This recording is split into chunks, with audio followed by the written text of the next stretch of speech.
last lesson of business objectives. This one is about customer satisfaction.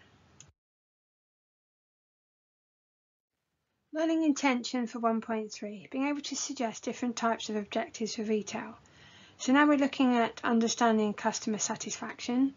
We want to be able to link customer satisfaction with sales and then analyse just how effective and how big an impact customer satisfaction has on business performance.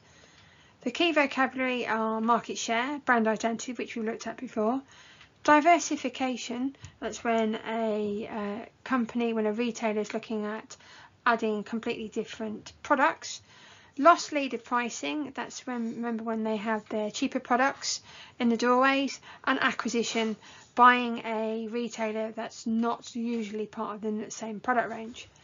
So the success for this lesson is making sure you can use the Pictionary to support your text comprehension, putting that link together between customer satisfaction and sales, and the analysis of how it performs a key role for business success. Some extra careers here are a store demonstrator, a warehouse manager, and personal shopper. 5 tasks for lesson 5. 2 goes with Pictionary, one about customer satisfaction, one about key objectives. Then we're looking at linking the 2 for task 3. Task 4 is how customer service can improve a business, and number 5 is all about definitions on key terms. Business objectives, customer satisfaction.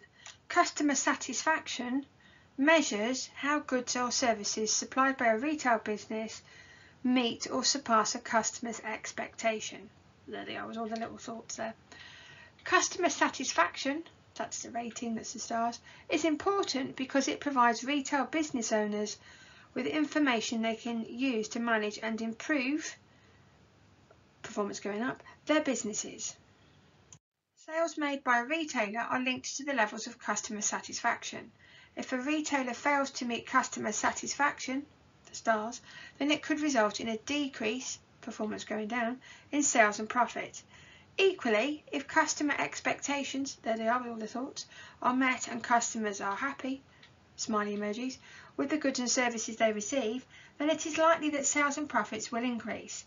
In a competitive business environment, it is important that retail businesses meet customer expectations, there it is, otherwise they will take their custom elsewhere.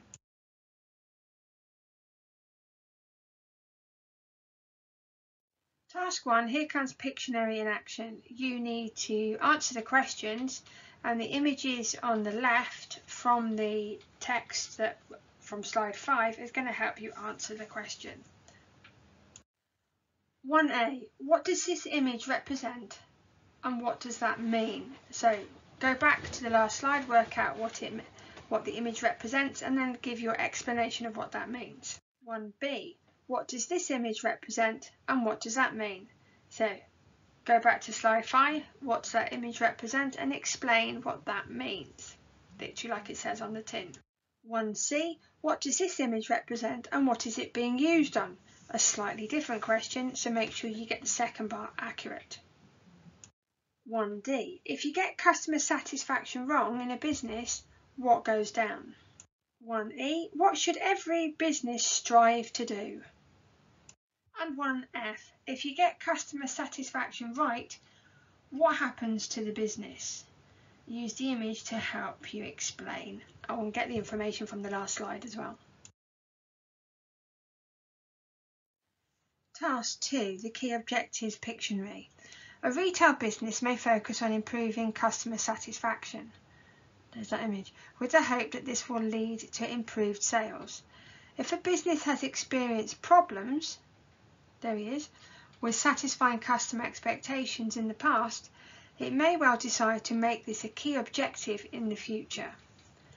Failing to meet the needs of customers is particularly true for small retailers that rely on repeat business and positive referrals, word of mouth, the passing of information and opinions by oral communication between people who use the business.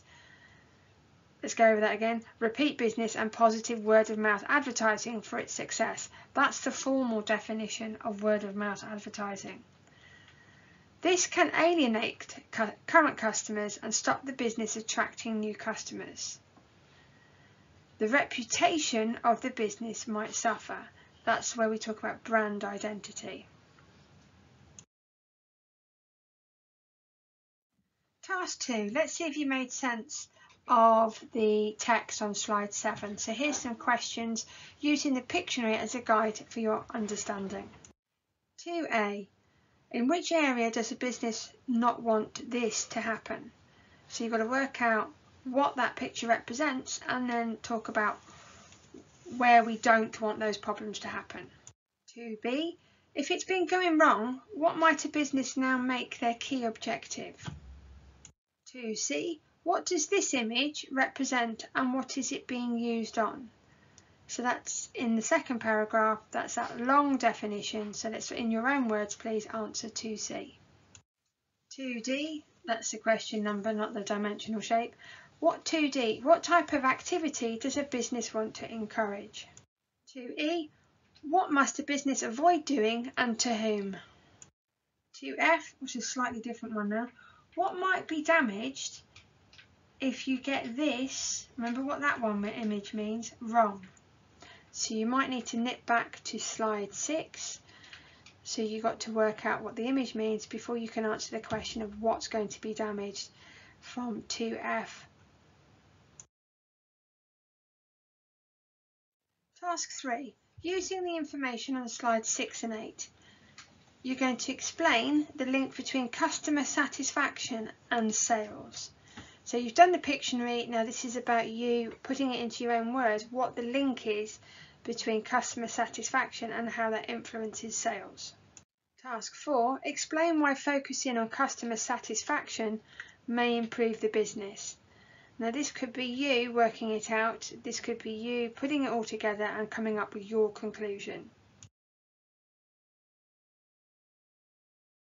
Task 5, the final task.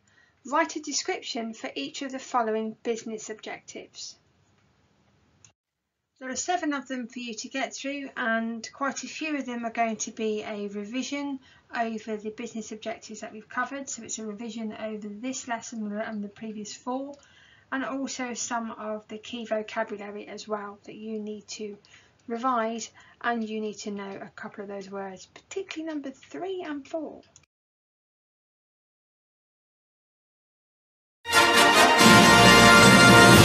Well, now you've made it to the end of lesson 5, the end of business objectives. You have completed those 5 tasks, no mean feat. You have completed the whole of business objectives. Fantastic work. Next up is financial objectives.